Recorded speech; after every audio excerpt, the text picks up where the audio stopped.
ધર્મરાજાનું વ્રત 6 મહિનાનું છે. પોષ મહિનામાં ઉત્તરાયણના દિવસે આ વ્રત શરૂ કરવું. પ્રાતઃકાળે સ્નાન કરી પાટલા પર ઘીનો દીવો કરી ધર્મરાજાના વ્રતની વાર્તા સાંભળવી. વાર્તા દરમિયાન હે ધર્મરાજ એમ બોલવું. અને આ વ્રત મૃત્યુ પછી વેતરણી પાર કરવામાં સહાયરૂપ કરે છે.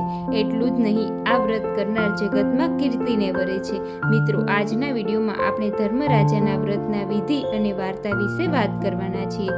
તો વિડીયો અંત સુધી જુઓ, અને જો તમે અમારી ચેનલમાં નવા હોય તો ચેનલને સબસ્ક્રાઇબ કરી બેલ આઇકન દબાવી દેજો, જેથી આવનારા બધા જ વિડીયોની અપડેટ મળતી રહે. ત્યાગપુર નામે એક નગરમાં ગરીબદાસ નામે અત્યંત ગરીબ બ્રાહ્મણ પોતાની પત્ની અને 3 સંતાન સાથે રહેતો હતો. 2 પુત્ર હતા અને એક બાળ વિધવા દીકરી હતી. ઘરમાં ચારેય ખૂણે ગરીબાઈ વ્યાપી ગઈ હતી. તો પણ બ્રાહ્મણ નિત્ય નિયમ વ્રતથી જીવતો હતો. રોજ એક અતિથિને જમાડ્યા વગર અન્નનો દાણો મોંમાં ન મૂકતો, એવી એને ટેક લીધી હતી. જે કોઈ અતિથિ ન મળે તો ચકલાને અને ગાયોને ઘાસ નાખી પછી જ જમવું, એવી ટેક હતી. આપની ગરીબીથી ગળે આવીને દીકરાઓ જુવાન થયા, કમાવા માટે પરદેશ ગયા. ઘરમાં બ્રાહ્મણી અને વિધવા દીકરી રહ્યા. એવામાં ચોમાસું આવ્યું. પ્રભુને આ ગરીબ બ્રાહ્મણની કસોટી કરવાનું મન થયું. એમ 12 મેઘ ખાંગા થઈને તૂટી પડ્યા. ચારે બાજુ જળબંબાકાર થઈ ગયો. ભયંકર વરસાદમાં લોકો બહાર પગ દે ખરા.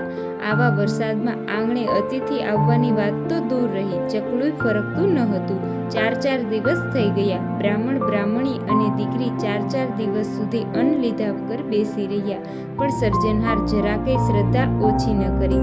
કસોટી કંચનની થાય, કથિરની નહીં. ભક્તના આખા કુટુંબે ભૂખ્યું તરસ્યું જોઈ ભગવાનથી ન રહેવાયું. ભગવાન વિષ્ણુ અને દેવી લક્ષ્મી હંસ અને હંસલીનું રૂપ ધારણ કરી ઉડતા બ્રાહ્મણના આંગણે આવ્યા. હંસ અને હંસલીના આંગણે આવેલા જોઈને આનંદમાં આવી ગયા. ઘરમાં ચારના દાણા લઈ આવી આંગણામાં વેર્યા. પણ હંસ અને હંસલી તો દાણા સામું જોતાય નથી. ત્રણેય નિરાશ થઈ ગયા. બ્રાહ્મણ પુત્રી હાથ જોડીને હંસલીને વિનવવા લાગી. ત્યાં હંસને વાંચા ફૂટી અને હંસે કહ્યું કે હે પુત્રી, અમે તો માન સરોવરના રાજહંસ ક્ષીર અને નીરને જુદા કરનારા. અમને તો સાચા મોતીનો ચારો જોઈએ. આ સાંભળીને ત્રણેય મૂંઝાઈ ગયા. ઘરમાં 1 ટક ખાવાના સાસા હતા, ત્યાં સાચા મોતી ક્યાંથી લાવવા? છતાં ગરીબ હિંમત કરીને ઉઘાડા પગે નગરના ઝવેરી પાસે ગયો. સવાસેર સાચા મોતી માંગ્યા. ઝવેરીને વિસ્મયનો પાર ન રહ્યો. આ ગરીબ બ્રાહ્મણ 7 ભવે મોતી પાછા આપી શકવાનો નથી, એની ઝવેરીને ખાતરી હતી. પણ બ્રાહ્મણની ધર્મપરાયણતા અને નીતિ નિયમ પર વિશ્વાસ રાખીને એણે સવાસેર સાચા મોતી તોલી આપ્યા. એ મોતી લઈને બ્રાહ્મણ ઘેર આવ્યો. આંગણે સાચા મોતી વેર્યા. હંસલી મોતીનો ચારો ચરીને ઉડી ગયા. 4 દિવસ ઉપવાસ છૂટ્યા અને પારણા કર્યા પછી દીકરી આંગણું વાળવા લાગી. ત્યારે એની નજર ખૂણામાં પડેલા એક મોતી ઉપર પડી. એ મોતી લઈને તુલસી ક્યારામાં મૂકી દીધું. બીજા દિવસે સવારે બ્રાહ્મણી તુલસી ક્યારામાં પાણી રેડવા આવી તો તુલસીની ડાળે સાચા મોતીની સેર લટકતી જોઈ. એણે તરત બ્રાહ્મણને વાત કરી. ત્રણેય રાજી થઈ ગયા. બ્રાહ્મણ સવાસેર મોતી વીણીને ઝવેરીને પાછા આપી આવ્યો. ઝવેરી તો આવા પાણીદાર મોતી જોઈને છક બની ગયો. એ મોતીમાંથી પોતાની દીકરી માટે હાર બનાવ્યો. દીકરીએ હાર પહેરીને રાજાની કુંવરીની સાથે રમવા ગઈ તો રાજાની કુંવરીને પણ આ હારની હઠ કરી. તેથી રાજાએ ઝવેરીને બોલાવીને આવો જ હાર બનાવવા માટે કહ્યું. ત્યારે ઝવેરી બોલ્યો, આવા મોતી તો બ્રાહ્મણની પાસે છે, મારી પાસે નથી. ત્યારે રાજાએ તપાસ કરાવી તો જાણ થઈ કે બ્રાહ્મણના આંગણામાં એક તુલસી ક્યારામાં ડાળે સાચા મોતીનો સેરો આવે છે. રાજાને લાલચ જાગી. એણે સૈનિકો સાથે લઈ જઈને બ્રાહ્મણના ઘેર ગયો. આખો તુલસી ક્યારો ઉપાડી લેવા માટે હાથ લંબાવ્યા. એવાની સાથે જ એના હાથ ચોંટી ગયા. આ જોઈને રાજપંડિત બોલ્યા, હે રાજન, આ બ્રાહ્મણના ઘરનો તુલસી ક્યારો છે. એના ભક્તિના પ્રતાપે જ સાચા મોતી પાકે છે. માટે એની માફી માંગો તો જ તમારા હાથ છૂટશે. ત્યારે રાજાએ બ્રાહ્મણની માફી માંગી તો તરત તેના હાથ છૂટી ગયા. ત્યાર પછી બ્રાહ્મણ બ્રાહ્મણી અને વિધવા પુત્રી સુખેથી રહેવા લાગ્યા. અન્નદાન કરતા પુણ્યદાન કરતા થોડા વર્ષો પછી પરદેશ કમાવા ગયેલા પુત્રો પાછા આવ્યા. બ્રાહ્મણે બંને પુત્રોને પોતાની બહેનને માલ મિલકત અને ત્રીજો ભાગ આપીને સૂચના આપી કે એ પછી થોડા દિવસે બ્રાહ્મણ બ્રાહ્મણી પરલોકમાં સિધાવ્યા. બંને પુત્રો ધામધૂમથી પરણ્યા. વહુઓ સાથે રંગારંગમાં મા બાપની ટેક વિસરાઈ ગઈ, પણ દીકરી અતિથિને જમાડ્યા પછી જ જમતી. વહુઓની કાન ભભેડીથી ભાઈઓએ બહેનનો ત્રીજો ભાગ આપવાનું બંધ કર્યું અને એને જુદી કાઢી. થોડા સમયે બહેન ગુજરી ગઈ. એના મૃત્યુના સમાચાર સાંભળતાની સાથે જ ભાઈ ભાભી દેખાવા ખાતર બહેનના અંતિમ સંસ્કાર માટે સ્મશાનમાં લઈ ગયા.